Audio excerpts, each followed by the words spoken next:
반갑습니다. 장종용 시장점검입니다. 네, 오늘 코스피 지수 하락 마감했는데, 장중에는 굉장히 좀 압박이 컸습니다. 장중에 이렇게 내려갈 때는 이 범위를 벗어나는 거기 때문에, 이게 드문 거, 확률로 보면, 요 끝에 있는 2.5%짜리 확률인 겁니다. 이렇게 마감하면. 그러니까 이런 식으로.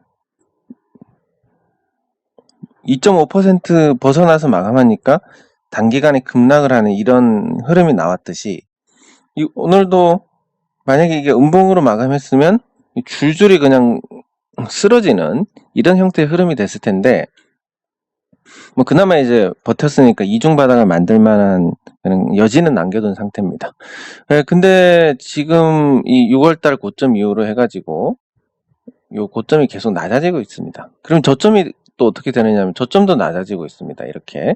그럼 추세 자체가 이미 하락으로 자리를 잡은 겁니다. 이거는. 이번 하락으로 유동성의 힘으로 여기서 잘 버티다가 반등하겠지에 대한 경우의 수가 완전히 날아갔다라고 보시면 됩니다. 물론 여기서 또 이 갭을 채우고 회복해서 여기서 움직이다가 다시 올라갈 수는 있겠지만, 이 저점을 깨고 안 깨고의 문제는 이 추세라는 것은 결국 이 기간하고 추세의 어떤 신뢰도하고 비례갑니다. 그래서 만약에 여기서 멈추고 갔다면 이 하락이라는 추세가 고작 여기서 여기까지니까 일반적인 주기보다도 못한 거니까 별거 아닌 걸로 넘어갈 수 있는데, 오늘 하락을 말아 올렸지만 이건 이제 추세가 뭐 거의 한 3달짜리가 돼버렸습니다.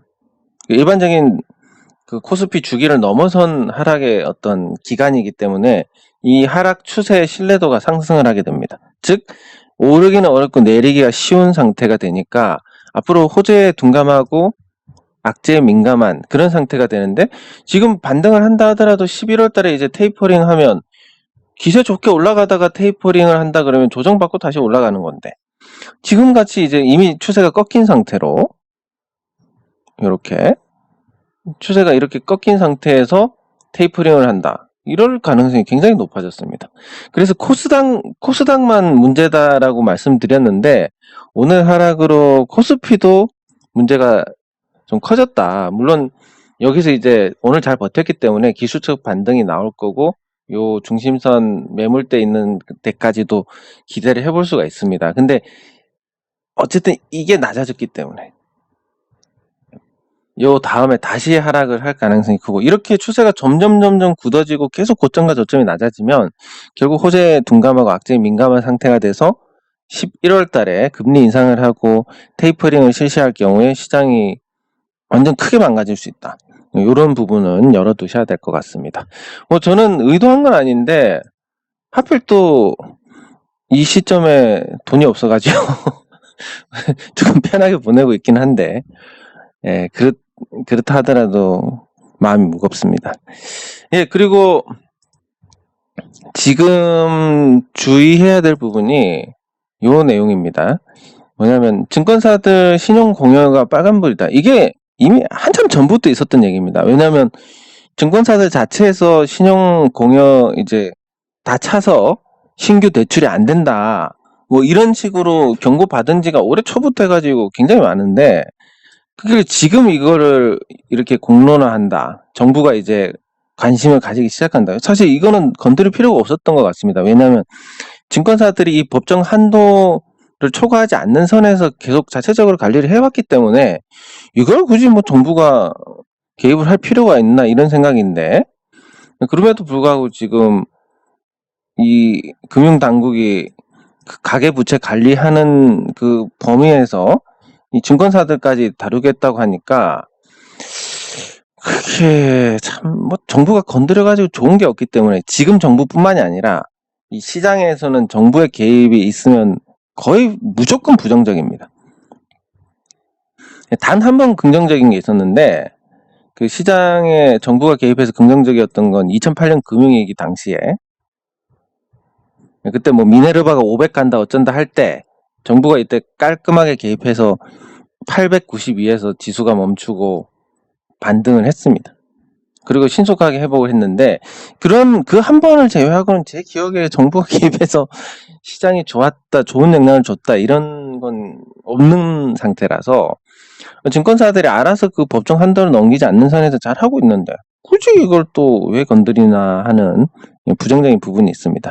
그래서 뭐 저는 이제 보시다시피 그 신용 미수가 안 되는 종목을 좋아합니다. 왜냐하면 보통 이런 종목들이 아주 나쁜 종목들인 경우가 많습니다. 그 소위 말하는 불량식품인 경우가 많지만 적어도 주가가 내려가서 반대 매매가 나와서 더 내려가고 이런 일은 없으니까 이런 종목들은. 그리고 불량식품이 아닌데 신용 미수가 안 되는 종목들은 시가총액 규모가 굉장히 낮습니다. 뭐 300억, 400억 이러는데 이런 종목들은 나중에 이익이 나고 시장 분위기가 좋아지면 아주 크게 올라갈 수 있는 잠재력을 지닌 종목들이니까 그래서 좋아하는 건데 그거 외에 지금 대형주는 또 신용 비중이 낮으니까 전체 주식에서 그것도 뭐 크게 영향은 없겠지만 어중간한 종목들 신용 비중 높은 종목들 갖고 있는 분들은 굉장히 조심을 하셔야 될 것 같습니다. 정부가 개입해가지고 저거 만에 하나 뭐 80으로 낮춰라 아니면 100%지만 정부가 권장하는 거 뭐 70이다 뭐 이런 식으로 말만 던져버려도 증권사들이 신규로 대출을 못하게 되고 뭐 그랬을 때 참 나쁜 상황이 발생을 할 수 있으니까 그거는 염두에 두셔야 될 것 같습니다. 예, 그리고 코스닥도 오늘 잘 버텼습니다. 일시적으로는 코스닥이 코스피보다는 잘 버틴 모습인데 이 범위를 벗어나지 않았지만 이 볼린저 밴드에 대해서 제가 다룰 때 말씀드렸지만 코스닥은 그냥 귀찮아서 같이 쓰는 거지 주기가 이거보다 짧습니다. 그래서 오늘 선방을 한 부분은 조금 더 좋은 거고 하지만 이게 오르지 못할 자리에서 일시적인 반등이 나올 수 있을 뿐이지 이제 내려가는 건 거의 기정사실화 되어 있는 상태다. 왜냐하면 시가총액 상위 종목들을 보면 좀 시가총액 상위 종목들을 보면 저기 굉장히 좀 뭐랄까 빠질 만한 요인들이 굉장히 많다고 해야 됩니까? 네, 그런 상태입니다. 그래서 이게 시장에서 빠질 만한 요인들이 많고 그런 종목들이 지금 질비한 상태인데 그런 상태에서 아까 말씀드린 것처럼 저점 고점이 낮아지고 이런 게 지속이 된다. 그러면 아무래도 거품이 많은 종목들은 꺼질 수밖에 없는 그런 구조가 됩니다. 예, 그래서 지금 시가총액 상위 종목들 코스닥 보면 코스닥의 시가총액 상위 종목들이 지금 이렇게 있는데 여기서 뭐 셀트리온 헬스케어 분명히 이것도 추가로 내릴 수 있지만 그러나 그 전부터 해서 주가가 부진했기 때문에 뭐 여기서 더 내려봤자 하지만 이 에코프로비엔 같은 경우는 굉장히 조심하셔야 됩니다. 이거 같은 경우는 제가 전기차 관련주에 대해서 가능하면 다 던지라고 말씀드린 게 그런 이유입니다. 거품이 너무 많이 꼈습니다. 예, 그리고 뭐 제약바이오의 거품은 뭐 알아주는 거지만 셀트리온 헬스케어나 HLB 같은 경우는 올해 같은 경우는 코스닥에서 제약바이오가 거의 하위권입니다. 성과가 주가의 어떤 변동이 그래서 이거랑 셀트리온 제약 같은 경우는 조금 영향이 덜 할 수 있다. 그렇지만 요 카카오게임즈, 펄어비스 이런 애들 그리고 코로나 끝나고 나면 시젠도 문제가 될 수 있고 그럼 뭐 남은 게 SK머티리얼즈하고 뭐 몇 개 없습니다. 이 종목으로 제약바이오 쪽은 내리지 않는다 하더라도 나머지 종목들의 이 거품이 큰 상태인데 이게 시장 분위기가 나쁠 때 과연 버틸 수 있을까에 대한 부분이고 실제로 오늘 HLB를 제외하고 꽤 많이 내렸습니다. 네, 그래서 코스닥 지수는 당분간 재미가 없을 가능성이 높다 이렇게 보셔야 될 것 같습니다. 다만 오늘 하루만 놓고 보면 선방했는데 그게 이제 외국인 기관 투자자들의 매도가 어제만큼 나오지 않았기 때문이지 그 외에 다른 요인들은 찾을 수가 없어서 그렇습니다. 그러면 이제 우리가 지수를 볼 때 가장 중요하게 봐야 될 게 환율인데 환율을 보면 오늘 조금 주춤했습니다. 그러면 이걸 가지고 어떻게 생각할 수 있냐면 지금 코스피가 나중에 이 추세대로 환율이 이 추세대로 계속 간다고 봐야 되니까 미래를 모르니까 그냥 하던 대로 간다라고 보는 게 맞을 겁니다. 일단은 뭔가 변화가 없다면 그러면 간다라고 했을 때 지수는 결국 조정이다. 조정인데 일시적으로는 환율이 조금 안정이 됐다. 그러면 코스피도 반등하고 코스닥도 반등하고 얘네들 일단 내일은 반등하겠네 라는 관점에서 보는 게 맞고, 그럼 현금이 충분하다. 지금 현금은 한 10% 정도가 충분하다고 보는데, 여기서 이제 비중 조절하는 현금, 그러니까 주식 갖고 있다 조금 오르면 팔고 내리면 조금 사고 이런 현금 20% 해서 한 30% 정도만 현금을 갖고 있으면 적절한 것 같은데, 이거보다 많이 못 미치고 주식을 다 갖고 있다 하시는 분들은 요 환율이 어느 정도 안정이 되는 이 시점에서 주식을 조금 줄이시는 선택을 하셔야 될 것 같습니다. 그게 이제 심리, 뭐 맞다 틀리다의 문제를 떠나서 마음이 편해져서 다른 극단적인 대응을 하지 않게 되니까, 그래서 그렇습니다. 네, 그리고 댓글 확인하도록 하겠습니다.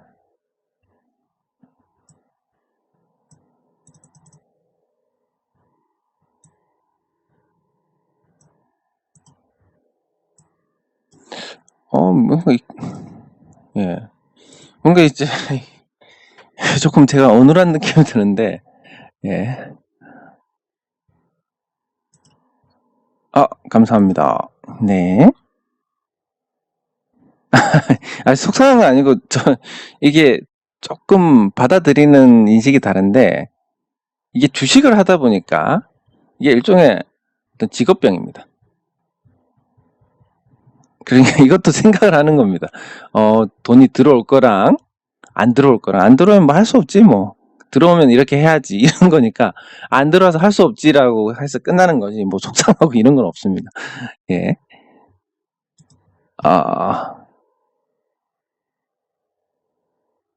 예, 서로 이렇게 많이 눌러주시면 서로 기분이 좋습니다. 이게 안 누르시는 분들은, 아니, 뭐, 저 의미 없게 이거 하나 누른다고 뭐가 달라지나? 감사합니다. 이게 뭐라고. 뭐, 복사해서 붙인 것처럼 감사합니다. 이렇게 붙여놓는 게 뭔 의미가 있는데, 이렇게 생각하실지 모르겠지만, 제 입장에서는 아마 이게 다른 분들도 이 컨텐츠를 생산하시는 분들, 글이든 영상이든 생산하시는 분들도 아마 마찬가지일 겁니다. 왜냐면, 그냥 감사합니다. 이런 댓글도 너무 고맙고 힘이 납니다. 그리고 이거 추천, 제가 말씀을 안 드렸지만, 이게 좀 적게 찍혀 있다. 괜히 뭔가 좀 찝찝하고 그런 게 있습니다. 어느 날 한 200개 이상 찍혀 있다. 기분 되게 좋습니다. 예, 그래서, 그리고 여기 아마 댓글 쓰시는 분들도 이렇게 추천을 눌러주시는 거에 대해서, 만약에 어떤 분이 댓글을 썼는데 혼자 한 20개가 찍혀 있다. 기분 좋을 수밖에 없습니다, 이게. 왜냐면 마음을 주고받는 거니까. 네, 그래서 뭐 그런 부분들을 생각했을 때 가급적이면 뭐 감사합니다든 뭐 컨트롤 C V를 하시든, 아니면 이거 귀찮으니까 뭐 조그만 애기들 시켜서 야 이거 찍어놔 뭐 이렇게 하시든 뭐든, 예, 다 좋은 영향을 주는 거니까 열심히 그렇게 하시면 괜찮을 것 같습니다. 이게 컨트롤 CV로 복사해서 붙여넣기를 해서 하셨다 하더라도 이 감사합니다라는 게 쓰는 데는 1초인데 저는 하루 종일 기분 좋습니다.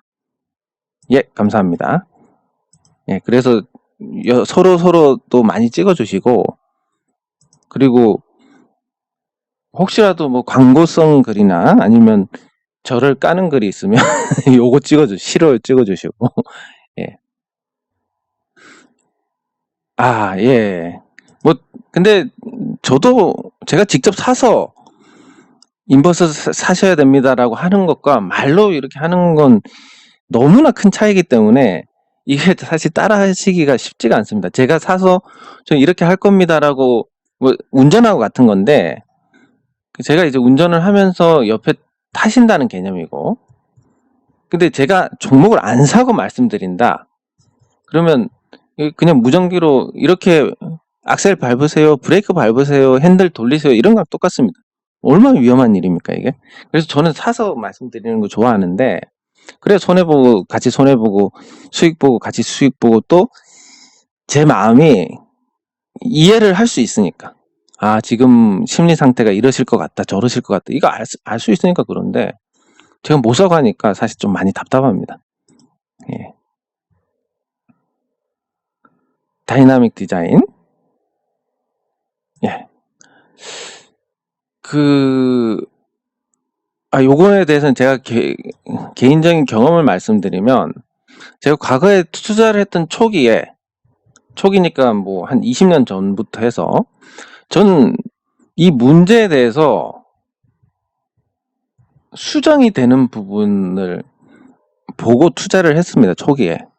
뭐, 제일 대표적인 게 이제 농협이 갖고 있는 NH투자증권이었는데, 그러니까 앞으로 농협이란 조직이 이런 구시대적인 조직에서 조금 개선이 되지 않겠냐. 농협이 개선이 되면 점포 수만 해서 지역 농협하고 합치면 점포 수가 시중은행의 한 4-5배 정도 됩니다. 그래서 훨씬 접근성이 좋으니까 좋아질 거고, 그 당시에 농협증권이 되게 작은 증권이었기 때문에 이 거대한 농협중앙회와 지역농협의 어떤 엄청난 자산을 갖고 이 일감을 밀어주기만 해도, 실제 일감 밀어주기가 있었고 혜택을 받은 부분이 있는데, 이게 빨리 성장하지 않겠냐 이런 생각으로 투자를 했습니다. 근데 뭔가 개선된다는 것은 기득권을 놔야 되는데, 그 부분이 이상하게 한국 사회에서는 상상 이상으로 어려운 것 같습니다. 예.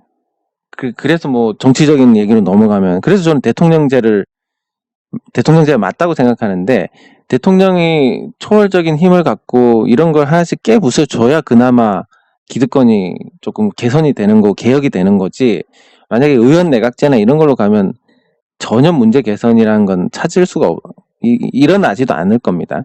마찬가지로 뭔가 앞으로 개선이 되겠지라는 기대로 사시면 실제 이제 주가가 오를지는 모릅니다. 근데 그 기업 가치 측면에서는 이런 기대 같은 건 거의 대부분 실패로 돌아갈 가능성이 큽니다. 그만큼 뭔가 기득권의 어떤 저항이 굉장히 강력합니다. 그 기득권이라는 게 꼭 사회적으로 나누는 게 아니라, 그 회사 안에서도 경영자가 있을 것이고 직원이 있을 것이고, 뭐 이 각각 나름대로의 어떤 이 구성원들의 자기가 혜택을 보거나 하는 부분들이 있을 겁니다. 근데 회사 전체를 위해서 이 부분이 이제 도려내야 된다든지, 아니면 교체를 해야 된다든지, 이런 부분들이 필요한데 이게 안 되는 상황. 예. 그런 게 생길 수 있으니까 조금 이런 쪽으로 보시는 건 좀 좋지 않다가 아니라 사실 정확한 관점이지만, 한국 증시, 한국 기업, 한국의 어떤 문화 특성상 좋지 않다, 이런 게 힘들다라고 말씀을 드리고 싶습니다. 저는 이미 옛날 꽃날에 이걸 경험을 했으니까 말씀을 드리는 겁니다. 근데 사실 이런 접근이 맞는 건데 유독 한국에서는 안 통합니다. 예, 감사합니다. 네, 감사합니다. 예. 그래도 뭐 오늘 막판에 좀 알아 올렸으니까 그나마 다행입니다. 예, 감사합니다. 예, 감사합니다. 예, 감사합니다. 예, 감사합니다.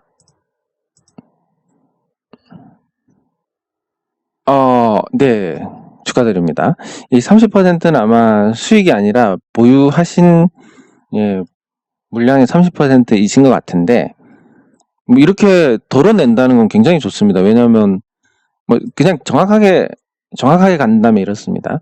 아까 환율이나 이런 걸 봤을 때 내일은 반등이 나올 것 같다. 그러면 사실 오늘 싹 정리를 하거나, 아니면 추세가 하락이니까 추세 끝날 때까지 한번 기다려보자, 뭐 이런 접근을 한다면 좋기는 한데, 그러면 이제 이게 이제 일종의 욕심인 겁니다. 왜냐하면 내일 반등해서 다시 인버스 때리고 또 내려오고 이런 거를 하다가 한 번이라도 틀리면 이렇게 되는 거고, 추세 따라 가다가는 여기서 팔고 여기서 다시 살 거, 이런 아쉬움이 남는 거기 때문에 사실 이렇게 중간에 걸치는 거 저는 굉장히 좋아합니다.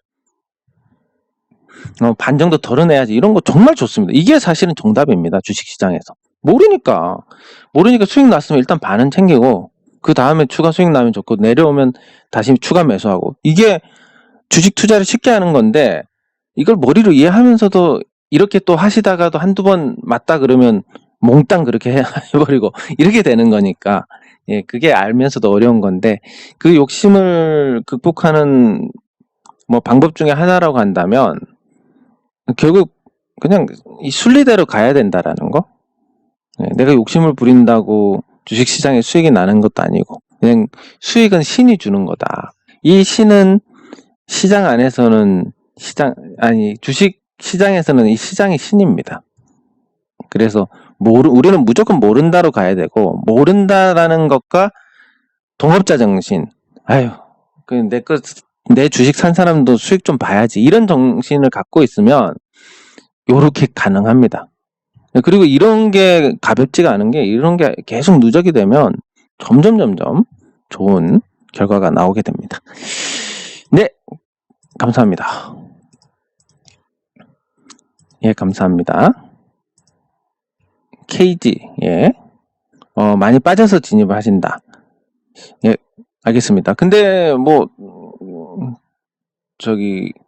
거품이 잔뜩 낀 종목이 아니면 많이 떨어져서 산다. 이것만큼 사실 호재가 없긴 합니다. 예, 그래서 나쁘지 않은 접근인 것 같은데, 근데 같은 종목이 두 개나 있어서 어디서 이건 추천을 했나? 한 개가 아니라 두 개니까. 그러면 조금 더 부정적으로 제가 언급을 해야 될 것 같은데, 아무튼 살펴보도록 하겠습니다. 네, 안 빠지기만 하면 괜찮다, 이런 거면 괜찮을 것 같습니다. 오르지 않아서 문제지. 네, 제가 요거에 대해서 언급을 해드린 적이 있는데, 좀 물량 소화할 때까지는 아마 안 올라가지 않을까. 예, 그리고 사실 작정하고 파는 건데, 이걸 굳이 비싸게 사줄 이유가 없으니까. 예, 얘네들이 이제 주식 다 정리하고 나면, 그러면 이제 올라갈 것 같고, 이게 메디아나나 이런 종목에서도 오버행 이슈 해소되고 나서 시세가 굉장히 잘 났기 때문에 비슷하게 참고를 하시면 될 것 같습니다. 네, 어제도 말씀하신 거니까 이것도 같이 살펴보도록 하겠습니다. 요거에 앞서서 이제 어제 불량식품 어떻게 됐는지 또 한번 봐야 되는데, 불량식품.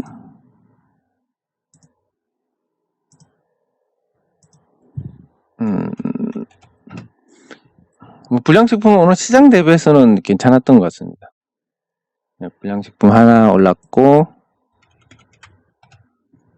멜파스도 이건데, 사실 저는 이 멜파스 같은 경우는 최대 주주가 반대 매매를 당했다, 이런 거는 엄청나게 위험한 신호입니다. 그래서 이걸 길게 가져간다, 예, 그런 건 절대 안 되는 거고, 다만 최대 주주가 반대 매매를 해서 일시적으로 많이 떨어지고 회복하고 그 다음에 이런 우여곡절이 있어서 끝나더라, 이런 게 많으니까, 이 멜파스 같은 경우는 요 5일선 위에만 올라타면 요 21선까지 거리가 너무 길기 때문에 이런 긴 거 하나가 나올 겁니다, 아마. 근데 그래서 올라타겠지라고 생각하고 봤던 게 이날인데 아직도 올라타지는 못했습니다. 예, 그래서 종가로 올라타고 나서 보는 게 맞는데, 종가로 올라타고 나서 확인하려고 하면 이런 모양을 이미 만들어져 있는 경우가 많으니까, 그래서 어쩔 수 없이 올라타기 전에 여기서 승부를 봐야 되고 모험을 걸어야 됩니다. 근데 이거를 모험을 걸 만큼의 어떤 믿음이 생길 만한 회사냐? 전혀 아니기 때문에 말씀드린 것처럼 100만원, 우리가 이 100만원 투자해가지고 잘못되면 한 30만원 날릴 겁니다. 그러면 복권 샀다 생각하고, 예, 복권 일주일에 10,000원 정도 사는 건 큰 부담이 아니니까 한 1년치 복권 샀다 생각하시면 되고, 따도 마찬가지고, 예, 이렇게 가볍게 접근을 하시는 게 좋습니다.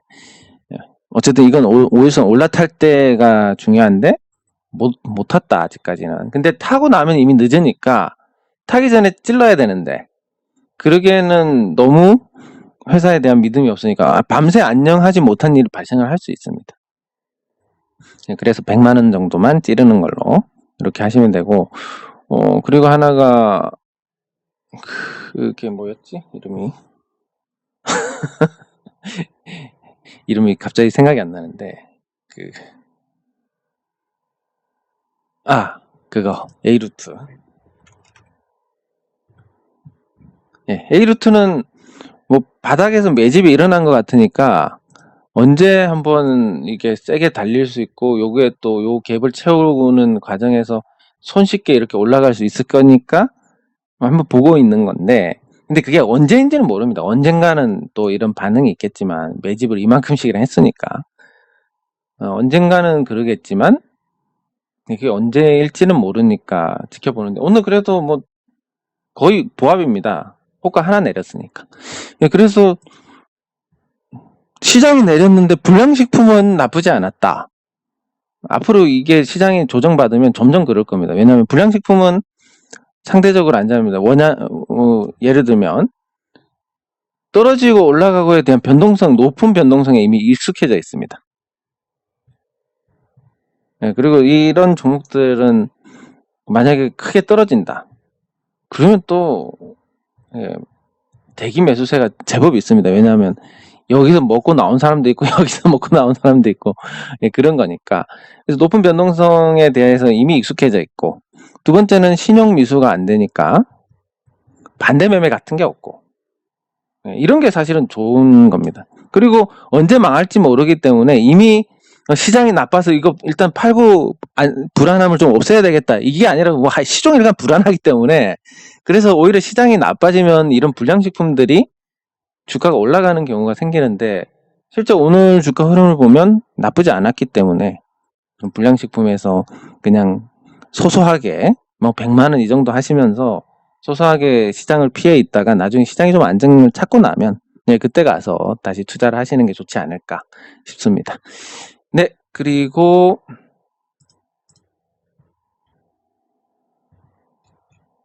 종목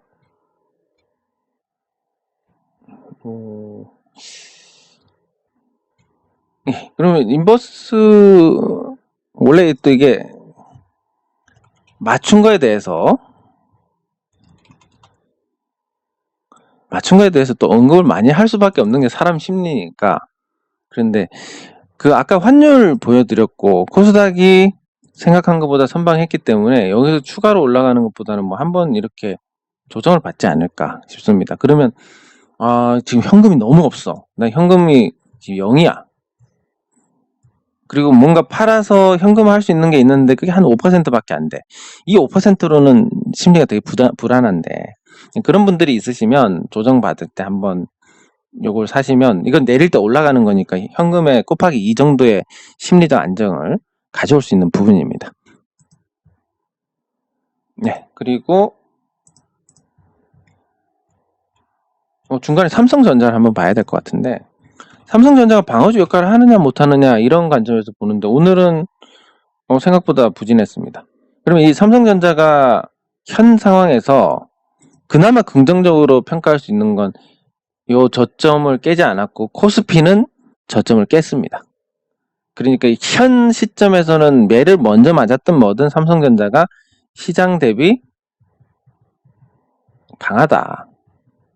그리고 3분기 실적도 지금 뭐 최대로 보는 데는 17조까지 나오고 있는데, 지금 원화 약세 때문에 삼성전자가 분기에 한 1조 정도 추가로 혜택을 볼 수가 있을 겁니다.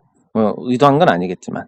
그래서 이런 실적 전망이 원화 약세로 삼성전자는 좋아지는 부분이 있기 때문에 시장 대비해서 강한 상태가 될 수 있다. 반도체 가격이 떨어지면 문제겠지만 지금 상태에서 가격이 아주 크게 하락할 만한 또 요인은 없는 것 같고, 그러면 삼성전자가 시장 대비해서 강하다라는 건 코스피 지수가 뭐 하락 추세로 굳어진다 하더라도 심하게 내려가지는 않을 것 같다라고 그렇게 볼 수 있는 부분입니다.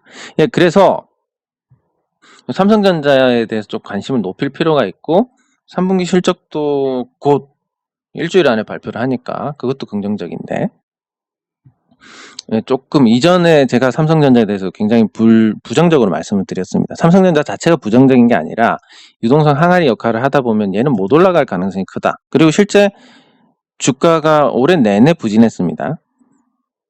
그런데 이 유동성 항아리 역할에서 원화 약세 때문에,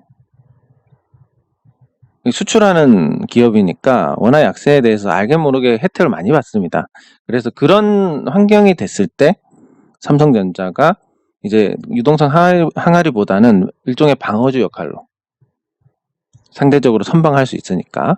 그런 관점에서 조금 더 효용이 높아졌다 이렇게 보시는 게 맞을 것 같고, 그리고 말씀하신 종목 KG 요 앞에 한 종목 있었던 것 같은데. 다이나믹 디자인.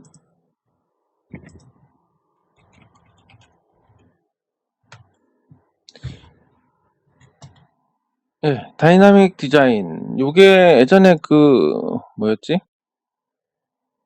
이름, 세화 IMC인가? 예, 그랬던 것 같은데. 지금은 이제 EV 첨단 소재가 최대 주주가 되어 있는 그런 상태입니다. 요 회사에 대해서는 지금 좀 전략적으로 가야 되는데, 이 개선이나 경영 정상화 같은 거, 아까 말씀드린 것처럼 좀 한국에서는 개선이 좀 어렵다. 이렇게 말씀드렸는데, 요 경우는 또 좀 예외인 게, 개선이 어렵지만 한 번에 개선이 되는 경우가 있습니다. 언제냐면 법정 관리. 이런 거 하면 이제 완전히 썩은 살 다 도려낼 수 있습니다. 그래서 법정 관리 갔다 온 종목이 어느 정도 깨끗해져 오는 건 있고, 그래서 요 다이나믹 디자인 같은 경우는 그런 관점에서 좀 바뀌기가 힘들다라는 걸 조금 덜어낼 수 있는 부분은 있습니다. 네, 그리고 지금 같은 경우는 이 회사가 계속 적자를 내고 있는데, 부동산 매각해가지고 좀 어느 정도 정리가 되면, 매각해서 정리가 되면 이 회사가 지금 주가 수준에서는 좀 저평가 상태가 될 것이고, 아직까지 적자인데 저 적자는 아무래도 수주를 좀 해야 되는 그런 상태입니다. 즉 수주를 한다는 건 지금 타이어 금형 쪽에서 1위, 3위 업체가 중국 업체니까 전략적으로 중국하고의 분쟁을 대비해서 2위인 이 다이나믹 디자인을 좀 일감을 어느 정도 분배를 해줘야 된다, 이런 공감대가 있는데, 그런 공감대 속에서 이게 실질적으로 이제 수익으로 연결이 되려면 시간이 좀 필요합니다. 그리고 2위 업체이긴 하지만 워낙 작은 업체들이 많이 있으니까 시장 점유율은 1.4% 정도? 그래서 큰 고객사하고 제휴를 하고 관리를 해 나가는 게 필요한데, 이게 또 법정 관리라든지 이런 부분을 거치면서 못했던 부분이 있고, 그래서 앞으로 개선될 여지는 있는 것 같긴 합니다. 개선될 여지는 있는데 주가가 지금 굉장히 많이 내려 있고, 그래서 현 시점에서는 그렇게 이제 부동산 매각이 성사된다는 것까지 감안했을 때 현 시점에서는 조금 싼 것 같긴 한데, 주식이. 근데 현재 상태로는 건강한 상태는 아닌 것 같고, 일반적으로는 한국에서 그런 걸 기대하면 안 되지만, 법정 관리를 갔다 오고 이런 좀 깨끗한 아주 특수한 계기가 있는 경우는 좀 그런 게 되더라. 네, 그래서 시간이 좀 더 많이 걸릴 것 같다, 이렇게 보시면 될 것 같습니다. 네, 그리고 근데 같은 종목이 두 개나 올라와서 KT ETS, 이게 어디서 추천을 했는지, 아니 이거 아니네. KT가 아니라 KG ETS인가? 네, KG.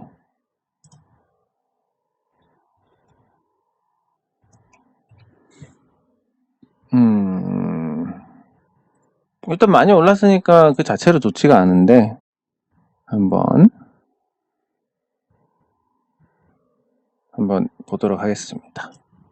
대충 하겠습니다. 그냥 정교하게 손이 떨려서 정교하게 안 찍히는데, 대충 이렇게 그어보면 지금 이제 절반을 훼손했습니다. 절반 훼손하고 다시 고점을 돌파하는 게 있는데, 그런 경우는 어떤 새로운 모멘텀이 나왔을 때고, 하나의 모멘텀으로 여기까지 왔다면 이 종목은 이미 기술적 반등이 나오고 죽어가고 있는 상태입니다. 죽어가고 있는 상태에서 투자를 할 만한 어떤 동기가 있느냐? 네. 저평가의 폐기물 처리 관련한 어떤 사업도, 시장에서 선호할 만한 사업이고, 네. 그리고 중국 시장에 대해서 또 로열티 수입도 기대할 수 있고 실적도 잘 나오는데 아니 이렇게 실적이 잘 나오는데 주가가 올랐다가 그러면 오르기 전에도 괜찮았을 텐데 요 시점에는 뭐 무지막지한 저평가였을 것 같은데 요 이전에는 올랐다가 조정을 받고 그래도 아직 저평가 상태다. 이렇게 볼 수 있습니다. 최대주주 지분율이 높은 것과 그리고 외국인 지분율이 낮은 거 그럼에도 불구하고 시가총액이나 자산의 규모 별도 기준으로 본다면 크진 않지만 연결 기준으로 잡히니까 자회사 가치 이런 걸 봤을 때 지금 주가가 나쁘지는 않은데 별도 기준으로 보면 이렇습니다. 회사의 가치가 2천억짜리 회사. 그런데 이제 연결 기준으로 보면 자회사들의 어떤 가치가 있으니까 연결 기준으로 보면 한 1조 2천억 정도 되고 그 회사들의 지분을 다 갖고 있는 건 아니겠지만 지금 시가총액 5,850억 정도는 설명 가능하겠다. 다만 그 이전에 만년 저평가였던 것 같은데 그 이전에도 마찬가지고 그러면 한번 이렇게 크게 시세 내고 다시 올라갈 만한 부분이 생기느냐라고 봤을 때 이미 중간 자리까지 다 와버렸으니까 다시 큰 시세를 내기는 좀 어려울 것 같습니다. 네, 그래서 고점 대비 40%가 빠지긴 했는데 요 시점을 조금만 돌려보면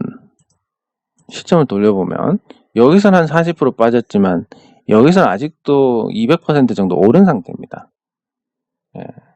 외곽 이슈 35,000원 뭐 이것도 연결 기준으로는 가능할 수 있겠지만 가능할 수 있을 것 같아서 이걸 뭐 오판이라고 하기는 어렵습니다. 다만 뭐 경험적으로 봤을 때는 시세가 한번 나오고 조금 죽어 있는 상태고 여기서 다시 시세가 나려면 사실은 이 정도 선에서 수습이 됐어야 되는데 18,000원대에서 그거보다 많이 내려왔기 때문에 여기서 이제 오르려면 이 매물들을 다 소화를 해 나가야 됩니다. 여기서 물린 사람들의 매물을 그 물린 사람들 매물을 소화해 나가는 과정에서 막대한 자금이 들 건데 그만큼 새로운 자금이 투입이 될 만큼의 어떤 게 있을까? 예, 생각하면 지금 현 상황에서는 좀 회의적이지 않나 싶습니다. 예, 그리고 같은 질문을 하신 분이 계신데 그 PER이 3배 초반이라고 하셨는데 그건 연결 기준이고 자회사들 이 회사 단독으로만 보면 아까 말씀드렸듯이 단독으로 봤을 때는 이 회사가 PER로 치면 작년에 적자가 났기 때문에 평가를 할 수가 없습니다. 그리고 일반적으로 평균치를 내봐도 뭐 현재 시가총액보다 낮은 수준이라서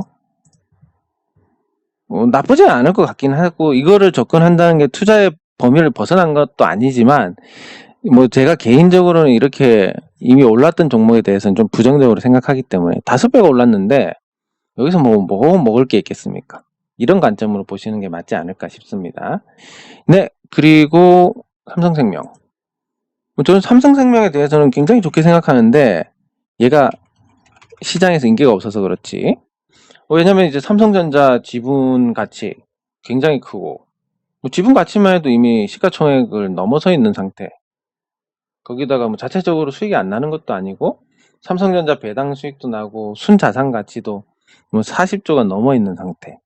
그러니까 이게 가치로 치면 삼성생명이 41조 원짜리. 근데 현재 시가총액이 14조 5,800억.